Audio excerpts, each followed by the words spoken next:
الحمد لله نحمده ونستعينه ونستغفره ونؤمن به ونتوكل عليه ونعوذ بالله من شرور أنفسنا ومن سيئات أعمالنا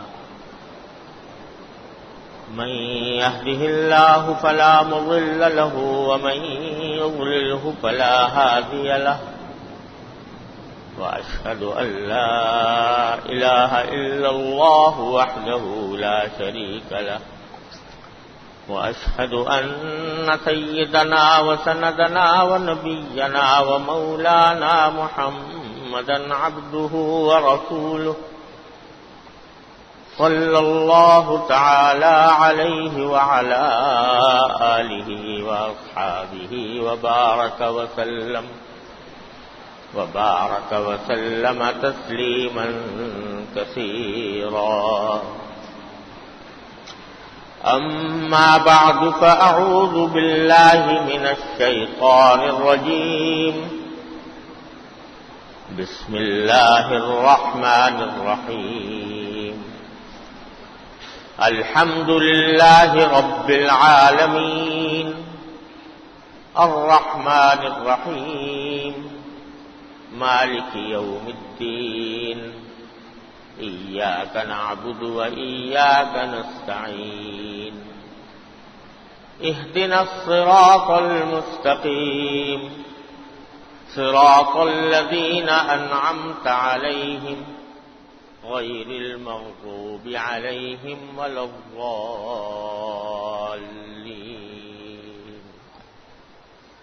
آمنت بالله صدق الله مولانا العظيم وصدق رسوله النبي الكريم ونحن على ذلك من الشاهدين والشاكرين والحمد لله رب العالمين. بزرگان محترم اور برادران عزیز، سورہ فاتحہ کی تشریح کا بیان کچھ عرصے سے چل رہا ہے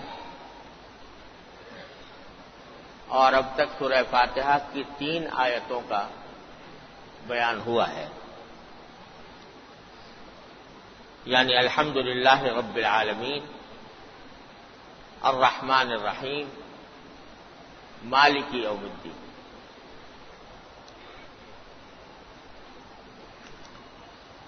جیسا کہ میں پہلے عرض کر چکا ہوں، ان 3 آیتوں میں اللہ تبارک و تعالی نے اسلام کے 3 بنیادی عقیدوں کی طرف بھی اشارہ فرمایا ہے. الحمدللہ رب العالمین کے معنی یہ ہے کہ تمام تعریفیں اللہ کی ہیں جو سارے جہانوں کا پروردگار ہے، اور اس سے خود بخود یہ بات نکلتی ہے کہ جب وہ سارے جہانوں کا پروردگار ہے تو تنہا وہی ہے جو خدا ہے، تنہا وہی ہے جو معبود ہے، اس کے ساتھ کوئی اور معبود شریک نہیں. تو اس سے توحید کا عقیدہ نکلتا ہے. دوسری آیت میں فرمایا کہ الرحمن الرحیم، اللہ تبارک و تعالی رحمان و رحیم ہے، سب پر رحم کرنے والا ہے، بہت رحم کرنے والا ہے.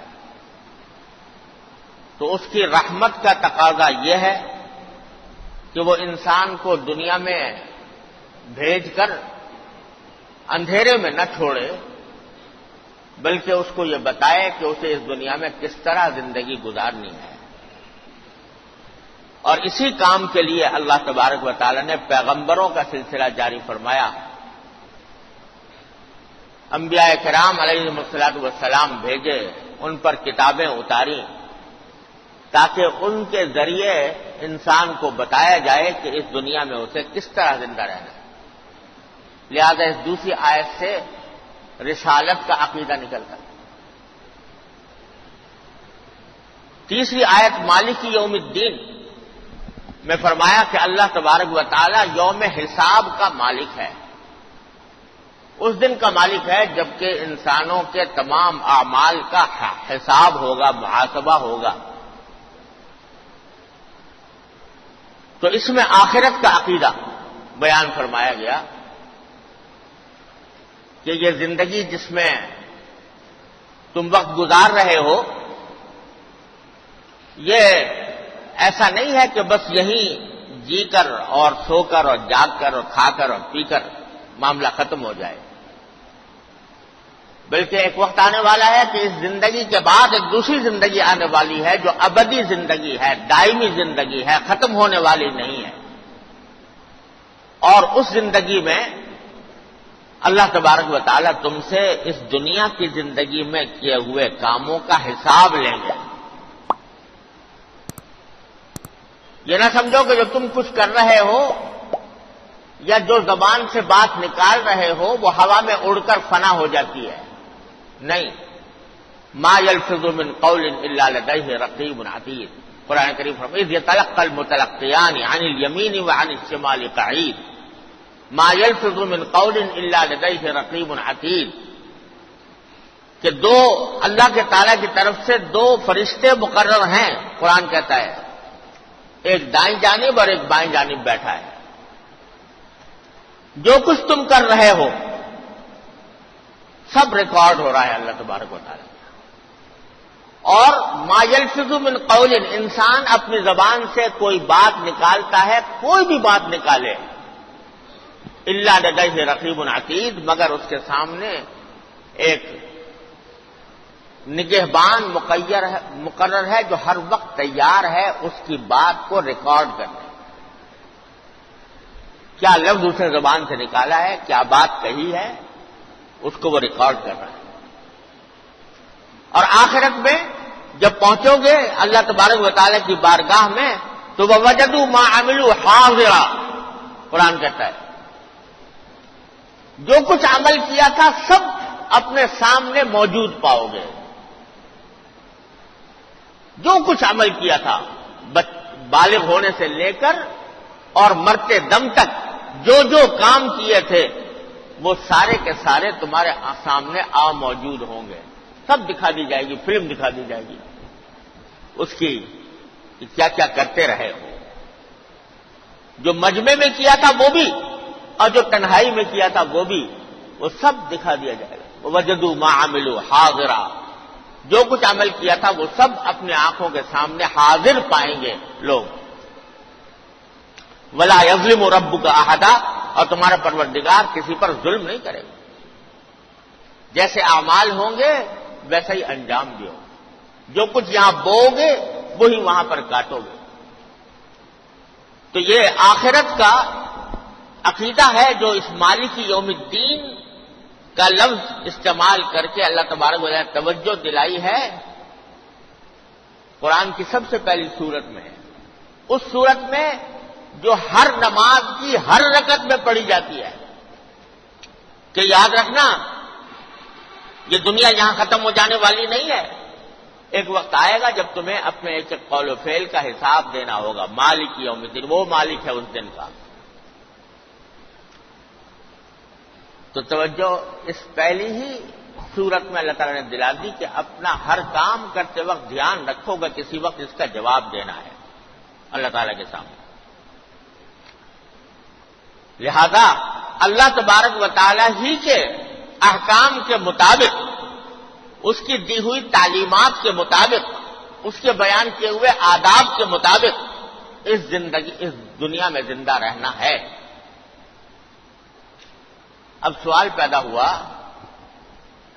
کہ یا اللہ یہ اتنا بڑا فریضہ ہمارے اوپر ڈال دیا گیا کہ دنیا میں زندہ رہو تو اللہ تعالیٰ کے احکام کے مطابق رہو، حلال طریقے سے رہو، حرام سے پرہیز کرو، فرائض و واجبات بجا لاؤ، 5 وقت نماز پڑھا کرو، رمضان کا مہینہ آئے تو روزے رکھا کرو، اگر مالدار ہو تو زکوٰۃ ادا کیا کرو، حج کرو، اور جھوٹ نہ بولو، غیبت نہ کرو، حرام طریقے سے مال نہ کماؤ، رشوت نہ لو، رشوت نہ دو، سود نہ کھاؤ، اتنی ساری پابندیاں ہیں جو اللہ تبارک و تعالیٰ نے اس دنیا میں زندہ رہنے کے لیے عائد کی ہیں. تو یا اللہ یہ کیسے ہوگا، کیسے ہم اس کی پابندی کر پائیں گے؟ اس کا جواب ہے اگلی آیتوں میں، ایاک نعبد و ایاک نستعین. اے پروردگار، ہم تیری ہی عبادت کرتے ہیں اور تجھی سے مدد چاہتے ہیں. ایاک نعبد، اے اللہ تیری ہی عبادت کرتے ہیں، یعنی ایمان تو ہم لے آئے آپ کی توحید پر بھی، آپ کے پیغمبروں پر بھی، اس بات پر بھی کہ ایک دن مرنے کے بعد آپ کے سامنے پیش ہونا ہے، اور اب عبادت بھی آپ ہی کی کرتے ہیں، بات کسی اور کی نہیں مانیں گے سوائے آپ کے. لیکن سوال یہ ہے کہ یہ جو ہم کہہ رہے ہیں کہ عبادت آپ ہی کی کریں گے، کسی اور کی نہیں کریں گے، یہ ہمارے بس میں نہیں ہے جب تک کہ آپ کی مدد شامل حال نہ ہو، جب تک آپ کی توفیق شامل حال نہ ہو ہم یہ کر نہیں سکتے. لہذا ایاک نعبد، عبادت تو آپ ہی کی کر، اور کارزار حیات میں داخل ہوگے تو تمہیں قدم قدم پر مشکلات محسوس ہوں گی. یا اللہ یہ حکم، اس حکم پر کیسے عمل کریں، اس حکم پر کیسے عمل کریں، ایسے حکم پر کیسے عمل کریں. تو اس کا نسخہ بھی یہی ہے کہ جب کبھی مشکل محسوس ہو ہمارے پاس آ جاؤ، ہم سے مدد مانگو. ایاک نعبد و ایاک نستعین. اے اللہ تجھی سے تیری عبادت کرتے ہیں، تیرے سوا کسی کی عبادت نہیں کرتے، تجھی سے مدد مانگو. اب ذرا ان دو جملوں کو ذرا دیکھ لیجئے، ذرا تھوڑی سی تفصیل کے ساتھ الگ الگ. ایاک نعبد کے معنی کیا ہے؟ کہ اللہ ہم تیری ہی عبادت کرتے ہیں. عبادت کے کیا معنی ہے؟ عبادت کے معنی ہے بندگی، اور بندگی کا مطلب، بندگی یوں سمجھ لو جیسے غلامی، غلامی جیسی سمجھ لو. یعنی غلامی اللہ ہم تیری ہی کریں گے، تیرے سوا کسی اور کی غلامی نہیں کریں گے. کیا مانا؟ کہ جب تجھے ہم نے اپنا خالق مانا، اپنا مالک مانا، اپنا پروردگار مانا، اپنا معبود مانا، تو بس تیری ہی ذات ہے، تنہا تیری ذات ہے جو واجب الاطاعت ہے، جس کی اطاعت، جس کی فرما برداری ہم نے اپنے اوپر لازم کر لی ہے. جس دن یہ کہا تھا کہ اشہد لا الہ الا اللہ، تو یہ اقرار کر لیا تھا کہ اے اللہ اطاعت اور فرما برداری تنہا تیرا حق ہے، تیرے سوا کسی کی فرما برداری نہیں. تو یہ جب ایاک نعبد کہا تو یہ در حقیقت اس بات کا اعلان ہے کہ ہم اگر کسی کی بات مانیں گے تو آپ کی مانیں گے، اور اگر کسی اور نے ہمیں کوئی ایسا کام کرنے کو کہا جو آپ کے حکم کے خلاف ہے، اس کو چھوڑ دیں گے، آپ کے حکم کی تعمیل کریں گے. وہ کہنے والا بادشاہ ہو، سربراہ حکومت ہو، صاحب اقتدار ہو، یا اپنا کوئی عزیز قریب ہو، بیوی ہو، بچہ ہو، باپ ہو، ماں ہو. لیکن اگر وہ کوئی ایسا کام کرنے کو کہیں گے جو آپ کے حکم کے خلاف ہے تو ہم اس کو چھوڑ دیں گے، آپ کی عبادت کریں گے. یہ معنی ایاک نعبد. اور اسی کو نبی کریم صلی اللہ علیہ وسلم نے ایک حدیث میں اس طرح تعبیر فرمایا کہ لا طاعت لمخلوق فی معصیت الخالق. اللہ کی نافرمانی میں کسی مخلوق کی اطاعت نہیں ہے. اللہ تبارک نبی کریم صلی اللہ علیہ وسلم نے یہ فرمایا کہ جو شخص تم پر امیر بنا دیا جائے اس کی اطاعت کرو، اس کی فرما برداری کرو، جو حکم وہ دے اس کے مطابق عمل کرو. لیکن ساتھ ساتھ یہ فرمایا کہ اطاعت جو ہے وہ معروف میں ہے، نیکی میں ہے. اگر وہ کسی ایسی بات کا حکم دیتا ہے جو اللہ کے حکم کے خلاف ہے تو پھر اس کی اطاعت نہیں ہے. پھر اس کی فرمانبرداری نہیں ہے. وہ صرف ان کاموں میں ہے جو اللہ تبارک و تعالی نے جائز قرار دیے ہیں یا اللہ کے حکم کے مطابق. اسی طرح بیوی کو کہا گیا شوہر کی اطاعت کرے. بیوی کو کہا گیا ہے کہ شوہر کی اطاعت کرے، لیکن اگر شوہر کسی ایسی بات کا حکم دے جو گناہ ہے، بیوی کے ذمہ اطاعت نہیں ہے. وہ کہہ سکتی ہے کہ بھائی میں اپنے اللہ کی اطاعت کروں گی، تمہاری اطاعت نہیں کروں گی. اولاد کو حکم دیا گیا والدین کی اطاعت کرو، لیکن اگر والدین کسی غلط کام کا حکم دینے لگے، ناجائز بات کا حکم دینے لگے، والدین کی اطاعت نہیں ہے. پھر یہاں دھوکہ لگ جاتا ہے بہت سے لوگوں کو. وہ کہتے ہیں اللہ تعالیٰ نے والدین کی اطاعت کا حکم دیا ہے، اللہ تعالیٰ نے بیوی کو شوہر کی اطاعت کا حکم دیا ہے، تو اگر وہ کوئی بات کہہ رہے ہیں تو ہمیں ماننی چاہیے، چاہے وہ جائز ہو یا ناجائز ہو. یہ بالکل غلط بات ہے. ایاک نعبدو کے دعوے کے خلاف ہے یہ بات کہ ہم اللہ کے سوا کسی اور کی اطاعت کرنے لگے.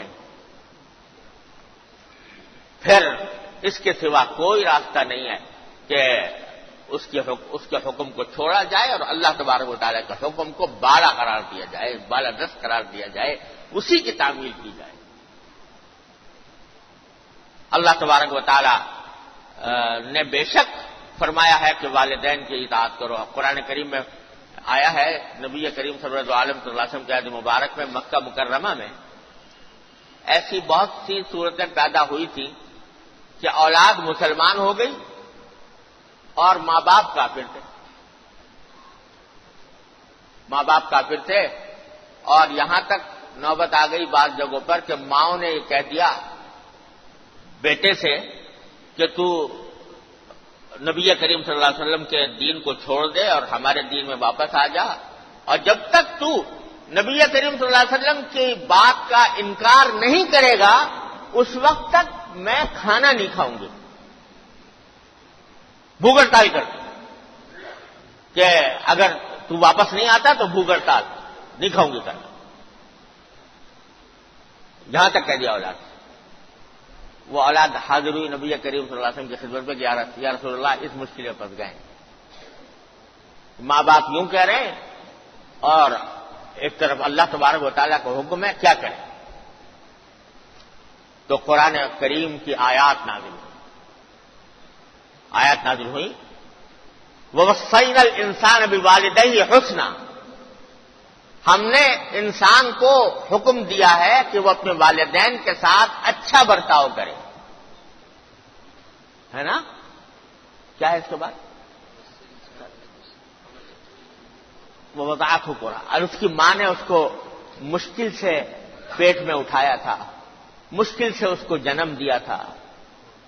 وہ حمل و فصال ثلاثین و شہرا، اور اس کے حمل میں رکھنا اور اس کو دودھ پلانا، اس کے 30 مہینے اس مشقت میں ماں نے گزارے ہیں. لہذا ماں کا حق ہے کہ اس کا احترام کیا جائے، اس کے ساتھ اچھا سلوک کیا جائے. اس کے بعد پھر فرمایا دوسری جگہ ان جاہداک علی ان تشرک بی ما لیس لک بہ علم فلا تطعهما وصاحبهما فی الدنیا معروفا واتبع سبیل من اناب الی. ہے بے شک ہم نے حکم دیا والدین کے ساتھ اچھا سلوک برتاؤ کرنے کا، لیکن اگر وہ تمہیں زبردستی کریں اور تمہیں یہ کہیں کہ اللہ کے ساتھ کسی کو شریک ٹھہراؤ تو کیا کرو؟ فلا تطعهما، ان کی فرما برداری نہ کرنا، لیکن وہ صاحبهما فی الدنیا معروفا، دنیا کے اندر ان کے ساتھ اچھے برتاؤ کرتے رہو، ان کی خوشامد درآمد بھی کرتے رہو، ان کی خدمت بھی کرتے رہو، ان کے ساتھ حسن اخلاق کے ساتھ بھی پیش آتے رہو، ان کو برا بھلا بھی مت کہو، کوئی ان کو حتی الامکان تکلیف پہنچانے سے بھی بچو، لیکن اطاعت ان کی نہیں، اطاعت اللہ کی. تو یہ ہے معنی ایاک نعبد. جب ہم تیری ہی عبادت کرتے ہیں تو تیری غلامی کرتے ہیں، کسی اور کی غلامی نہیں ہے. اگر کوئی شخص اللہ بچائے اللہ کی غلامی چھوڑ دے، اعوذ باللہ العلی العظیم، اللہ تعالیٰ ہم سب کو اس سے محفوظ رکھے، اللہ تعالیٰ کی غلامی سے اپنے آپ کو نکالنا چاہے ہزاروں انسانوں مخلوقات کی اس کو غلامی کرنی پڑتی ہے، اور جب اللہ کی غلامی اختیار کر لی پھر کسی کی غلامی نہیں ہے سوائے اللہ کے، اور کسی کی غلامی نہیں۔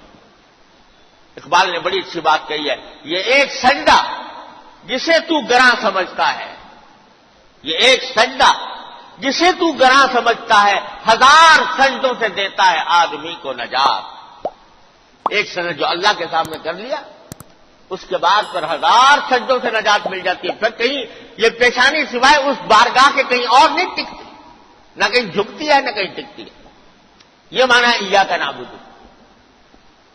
تو جب اللہ کا حکم آ جائے تو پھر کسی کی اطاعت نہیں سوائے اللہ کے، اللہ تبارک و تعالی ہی کی اطاعت ہے، اسی کی فرما برداری ہے۔ تو ایاک نعبد جو ہم ہر نماز میں ہر رکعت میں اللہ تعالیٰ کے سامنے یہ اقرار کرتے ہیں۔ ذرا دیکھو کہ یہ اقرار کس حد تک سچا ہے ہمارا، کہیں ایسا تو نہیں کہ جب بھی اللہ تعالیٰ کی بارگاہ میں نماز کے اندر کھڑے ہوتے ہو جھوٹ بولتے ہو اللہ کے سامنے کہ ہم یا اللہ تیری عبادت کرتے ہیں، عبادت کر رہے ہیں شیطان کی، عبادت کر رہے ہیں خواہشات نفس کی، عبادت کر رہے ہیں مخلوق کی، عبادت کر رہے ہیں ناجائز باتوں کا حکم دینے والوں کی، اور اللہ کے سامنے آ کر کہہ رہے ہیں ایاک نعبد، اللہ ہم تیری عبادت کرتے ہیں۔ یہ جھوٹا اقرار نہ ہو، ہم میں سے ہر شخص کو اس بات گریبان میں اپنے منہ ڈال کر دیکھنا چاہیے کہ کہیں ہماری عبادت غیر اللہ کے ساتھ تو نہیں ہو رہی۔ اور دیکھو عبادت صرف یہی نہیں ہے کہ اس کے آگے سجدہ کیا جائے، عبادت کے معنی یہ ہے کہ اس کے سوا کسی کو بھی واجب الاطاعت نہ سمجھے انسان، اور جب کہیں ٹکراؤ ہو جائے تو اللہ کی بات کو ترجیح دے، اللہ تبارک و تعالیٰ کے حکم کو ترجیح دے، اور کسی کو نہیں۔ حضرات صحابہ کرام رضی اللہ تعالی عنہم اجمعین، اللہ تبارک و تعالیٰ نے کیا عجیب مخلوق نبی کریم سرور عالم صلی اللہ علیہ وسلم کی فیض صحبت سے پیدا فرمائی تھی کہ جو بڑی بڑی بری عادتیں پڑی ہوئی تھیں، دل میں گھر کی ہوئی تھی، طبیعت میں جم گئی تھی، لیکن اللہ کا حکم آ گیا فوراً ان کو خیر بات کہہ دی۔ دیکھو یہ شراب جو تھی، شراب اللہ بچائے ہر مسلمان کو اس سے محفوظ رکھے، اس کی جب عادت کسی کو پڑ جاتی ہے، لت پڑ جاتی ہے، تو اس کو چھوڑنا بڑا مشکل ہوتا ہے۔ آج کل تو ہم لوگ کوئی سگریٹ کا عادی بن جاتا ہے، کوئی پان تمباکو کا عادی بن جاتا ہے، کوئی نسوار کا عادی بن جاتا ہے، اسی کو چھوڑنا کتنا مشکل لگتا ہے۔ لیکن شراب کی لت تو ایسی ہے اعوذ باللہ، اللہ تعالیٰ ہر مسلمان کو محفوظ رکھے، کہ وہ اگر لگ جائے تو چھوڑنا بہت ہی مشکل ہے۔ اس کی فطرت میں ہے، اس شراب کی فطرت میں یہ انسان کو ایسا اپنا محتاج بنا دیتی ہے کہ جب تک اللہ بچائے وہ پی نہ لے اس وقت تک وہ اس کو چین نہیں آتا، چھٹتی نہیں ہے منہ سے یہ کافر لگی ہوئی۔ اقبال کہتا ہے کہ منہ سے لگ جاتی ہے، چھٹتی نہیں ہے منہ سے یہ کافر لگی ہوئی، غالب کہتا ہے۔ تو ایسی خراب چیز ہے۔ ایک زمانے میں یورپ میں اس کی خرابیوں کا لوگوں کو احساس ہوا کہ یہ سن 1922 کی بات ہے کہ یورپ میں لوگوں کا احساس ہوا کہ شراب بڑی مضر ہے، بڑی خطرناک چیز ہے، لوگوں کی صحت کو تباہ کر رہی ہے، اور اس کی وجہ سے حادثات ہوتے ہیں، پتہ نہیں کیا کچھ ہوتا ہے۔ تو انہوں نے کیا کیا کہ ایک قانون بنا دیا کہ شراب بند۔ 1922 میں باقاعدہ قانون نافذ کیا گیا کہ شراب بند، اب کوئی شراب نہیں پیے گا۔ قانون تو ہو گیا، اب قانون جو ہے اس کا مطلب کیا ہے کہ پولیس اس کی نگرانی کرے اور قانون نافذ کرنے والی ایجنسیاں اس کی دیکھ بھال کریں۔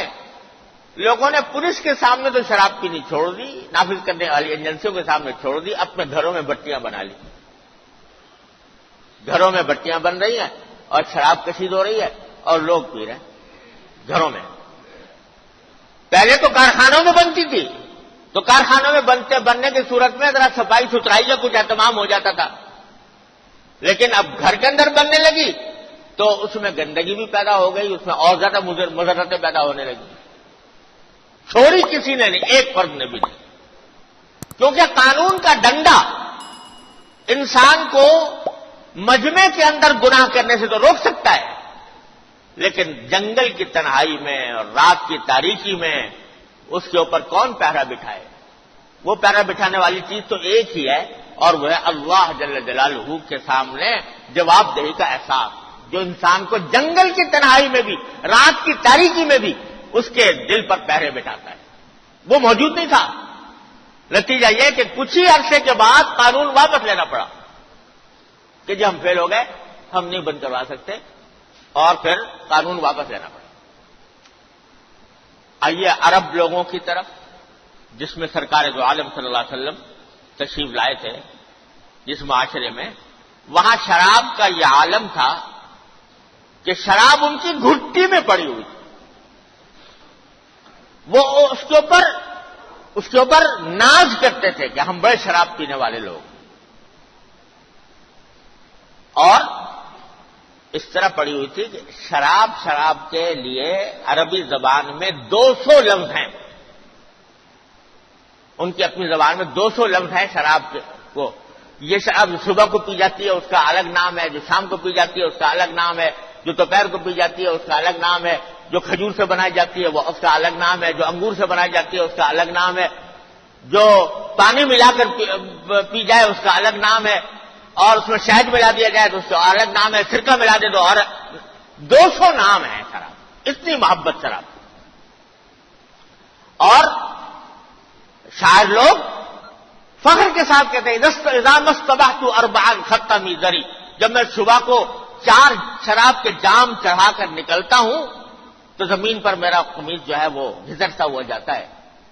فخر کر رہا ہے کہ 4 جام چڑھا کر نکلتا ہوں صبح کو شراب کے. اور یہ عالم ہے کہ جتنا جو زیادہ شرابی اتنا ہی زیادہ شریف اور معزز. شاعروں نے الشرب الکرامی یہ کہا ہے کہ وہ شرابی جو بڑے شریف لوگ ہیں، باعزت لوگ ہیں جو شراب پیتے ہیں. یہ گھٹی میں پڑی. اور آپ کو بتاؤں کہ جب شروع میں نبی کریم صلی اللہ علیہ وسلم تشریف لائے، گھر گھر شراب پی جا رہی تھی. سرکار دو عالم صلی اللہ علیہ وسلم نے تو کبھی ہاتھ نہیں لگایا، لیکن سارے لوگ شراب پینے میں مبتلا. اور یہاں تک کہ غزوہ احد کے موقع پر، اس وقت تک شراب حرام نہیں ہوئی تھی، غزوہ احد کے موقع پر بعض صحابہ کرام تھے جنہوں نے صبح کے وقت میں شراب استعمال کی تھی، اور اس کے بعد غزوہ احد میں شریک ہوئے، وہیں شہید ہو گئے. یہ اس طرح ہو رہا تھا. اچانک حکم آ جاتا ہے. اچانک تو خیر نہیں، پہلے سے کچھ تھوڑی سی اس کی خرابیاں بیان کی تھی قرآن کریم نے. فرمایا تھا یسألونک عن الخمر والمیسر قل فیہما اثم کبیر ومنافع للناس. لوگ آپ سے شراب کے بارے میں پوچھتے ہیں، ان کو اتنا بتا دو فی الحال کہ اس میں خرابیاں بھی بہت ہیں، کچھ فائدے بھی ہیں، لیکن خرابیاں زیادہ ہیں فائدے کے مقابلے میں. اتنا بات ہے. یہ نہیں کہا کہ حرام ہے چھوڑ دو، فوراً نہیں کہا. ذہن تھوڑا سا بنایا گیا اس کی خرابی کا. اور جب حکم آیا کہ انما الخمر والمیسر والانصاب والازلام رجس من عمل الشیطان فاجتنبوہ، یہ شراب، یہ جوا جو تم کھیلتے ہو، یہ سب شیطان کا عمل ہے، گندگی ہے، پرہیز کرو اس سے. یہ حکم آیا. تو حضرت انس رضی اللہ تعالیٰ عنہ جو نبی کریم صلی اللہ علیہ وسلم کے خاص خادم تھے، وہ فرماتے ہیں کہ میں اس روز اپنے سوتیلے باپ ابو طلحہ کے گھر میں ایک مجلس میں ساقی بنا ہوا تھا، لوگوں کو شراب پلا رہا تھا. ابو طلحہ ان کے سوتیلے باپ ہیں، ان کے گھر میں لوگ جمع تھے اور شراب کی محفل چل رہی تھی. حضرت انس کہتے ہیں کہ میں شراب پلا رہا تھا سب کو، اچانک منادی کی آواز آئی جو گلی میں اعلان کر رہا تھا کہ الا ان الخمر قد حرمت، سب سن لو کہ اللہ تعالیٰ کی طرف سے شراب حرام کر دی گئی۔ تو حضرت انس فرماتے ہیں کہ جب یہ آواز کان میں پڑی ان حضرات صحابہ کرام کے، جس شخص کے ہاتھ میں پیالہ تھا اور منہ تک پہنچ چکا تھا، اس نے وہ ایک گھونٹ لینا گوارا نہیں کیا، پیالے کو زمین پر پٹک اور یہ کہا کہ جتنے مٹکے ہیں شراب کے سب توڑ دو، اور 3 دن تک شراب مدینہ منورہ کی گلیوں میں پانی کی رو کی طرح بہتی رہی۔ آپ اندازہ لگائیے، جو ساری زندگی کی عادت، جس کے بغیر زندہ رہنا مشکل لگ رہا ہے، دل کی خواہش یہ ہے کہ پی لیں، لیکن کیونکہ عہد کر چکے تھے ایاک نعبد، اے اللہ ہم تیری عبادت کریں گے، کسی اور کی نہیں کریں گے، تو اپنے نفس کی عبادت کو چھوڑ کر اللہ تبارک و تعالیٰ کی عبادت کرنے کی خاطر اپنی 70 سالہ عادت کو بھی اس طرح خیرباد کہہ دیا، چھوڑ دیا۔ کسی کے منہ کو پھر اس کے بعد پیالہ نہیں لگا۔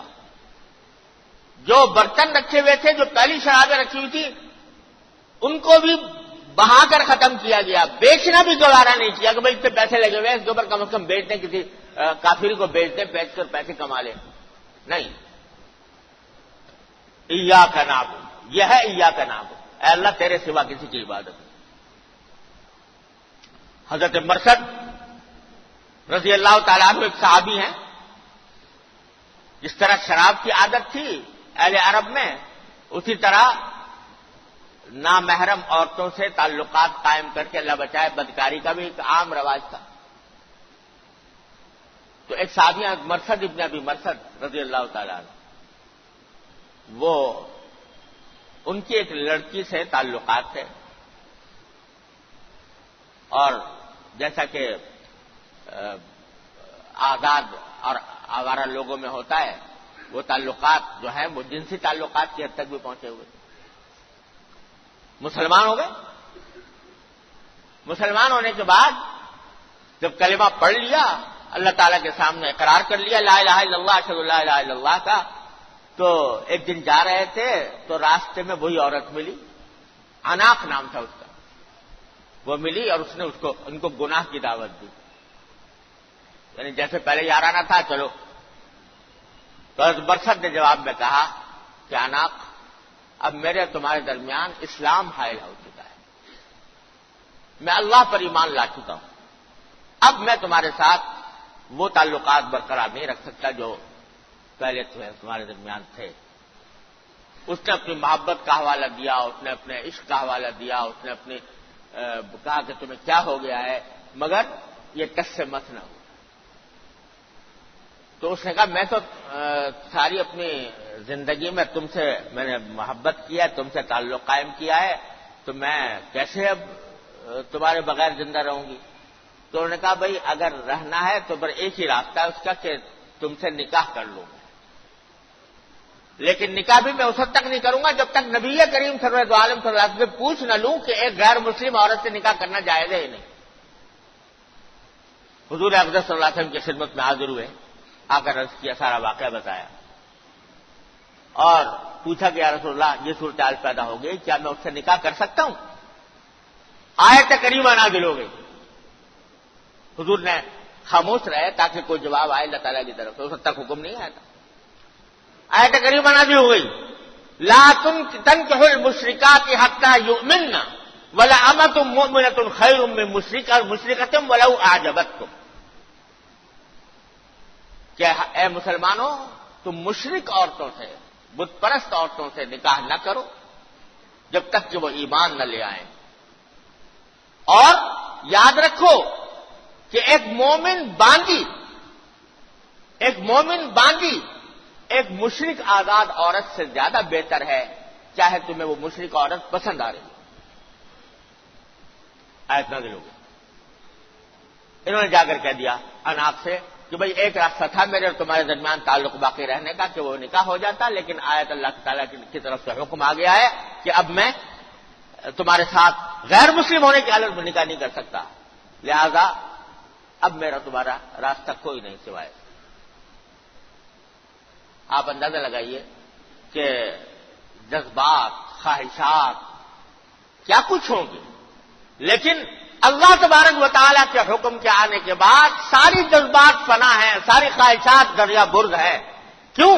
اس لیے کہ یہ اقرار کیا اللہ تبارک و تعالیٰ کے سامنے کہ ایاک نعبد، ہم اے اللہ تیری ہی عبادت کرتے ہیں، تیرے سوا کسی کی نہیں کرتے۔ یہ ہے وہ اقرار جو ہم آپ سورہ فاتحہ کے اندر کرتے ہیں۔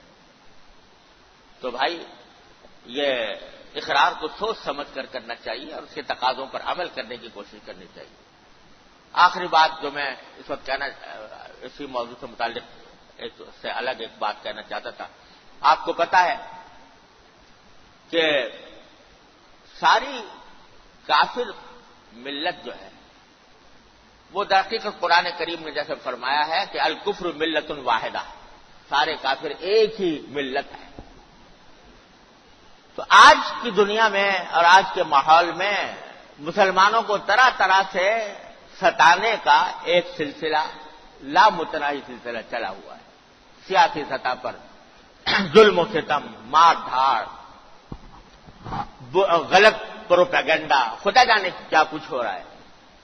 لیکن اسی سلسلے میں جو سب سے زیادہ بدترین اور سب سے زیادہ گھناؤنا کام یہ مہذب کہلانے والی قوموں نے کیا ہے، وہ نبی کریم سرور دو عالم محمد مصطفیٰ صلی اللہ علیہ وسلم کی شان میں گستاخی اور آپ کی اہانت آمیز کارٹونوں کو شائع کرنے کا۔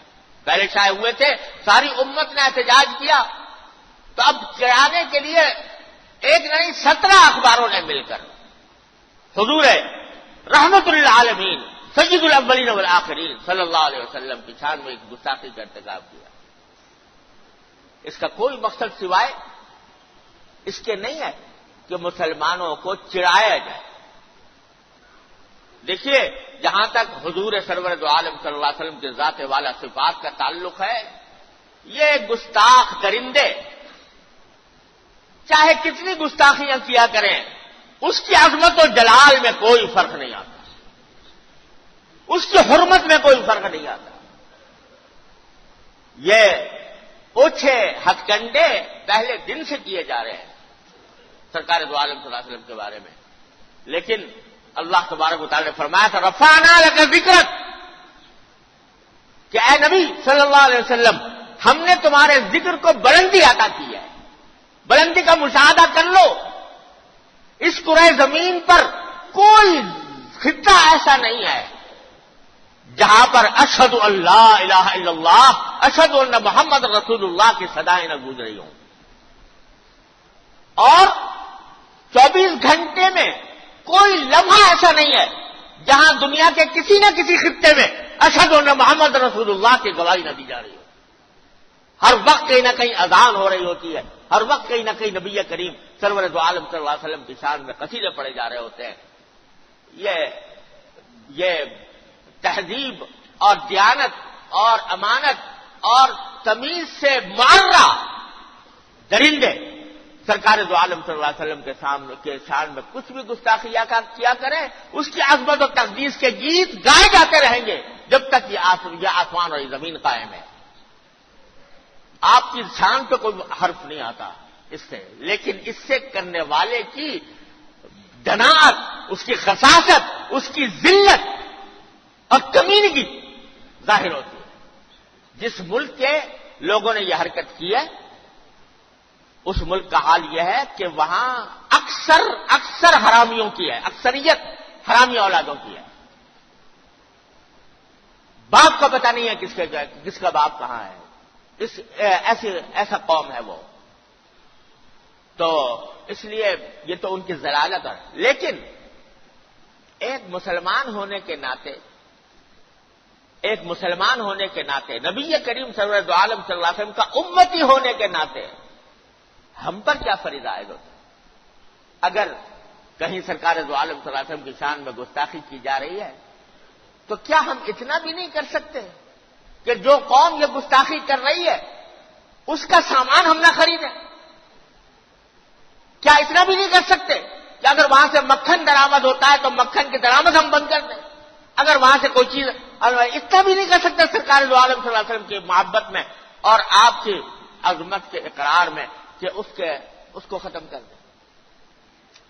تو میرے بھائیوں، اصل میں کرنے کا کام تو یہ تھا، ہماری حکومتوں کا تھا کہ وہ وہاں سے اپنے سفیر کو واپس بلائے، یہاں کے سفیر کو رخصت کرے جس ملک نے یہ گستاخیاں کی ہیں.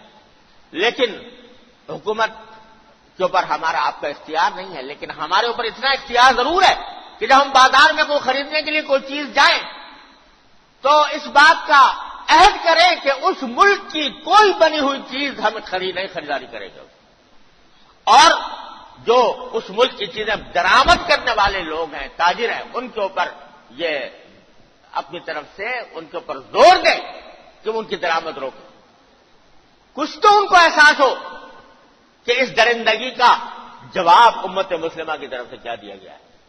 ایک وقت تھا جب میں نے اس زمانے میں سعودی عرب میں تھا، تو وہاں کے مسلمان تاجروں نے، جب یہ کارٹون شائع ہوئے تھے تو وہاں کے مسلمان تاجروں نے مکمل بائیکاٹ کیا تھا. اور سعودی عرب میں تو سارے سامان باہر سے آتا ہے، تو وہاں جو ڈنمارک اور ناروے اور ان کے ممالک کی مصنوعات تھی ان سے شیلف کے شیلف خالی ہو گئے. کم از کم اتنی غیرت کا مظاہرہ تو ہمیں کرنا چاہیے. اس بات کی کوشش کریں، اس بات کے لیے ہر مسلمان کا یہ فرض ہے کہ اس بات کی کوشش کرے کہ وہ اپنے تاجروں اور درآمد کنندگان کو اس بات پر آمادہ کرے کہ کھل کر یہ کہہ کر کہ اس وجہ سے ہم تمہاری درآمد روک رہے ہیں، کم از کم اتنا تو کریں تاکہ ان کو پتہ تو چلے کہ مسلمان جو ہے وہ نبی کریم سرور، اور جو کچھ غلط کاریاں کر لے لیکن نبی کریم سرور دو عالم محمد مصطفیٰ صلی اللہ علیہ وسلم کے ناموس کے اوپر کوئی حرف آئے تو مسلمان برداشت نہیں کر سکتے. اللہ تبارک و تعالیٰ اپنے فضل و کرم سے ہم سب کو اس کی توفیق عطا فرمائے. وآخر دعوانا الحمدللہ رب العالمین.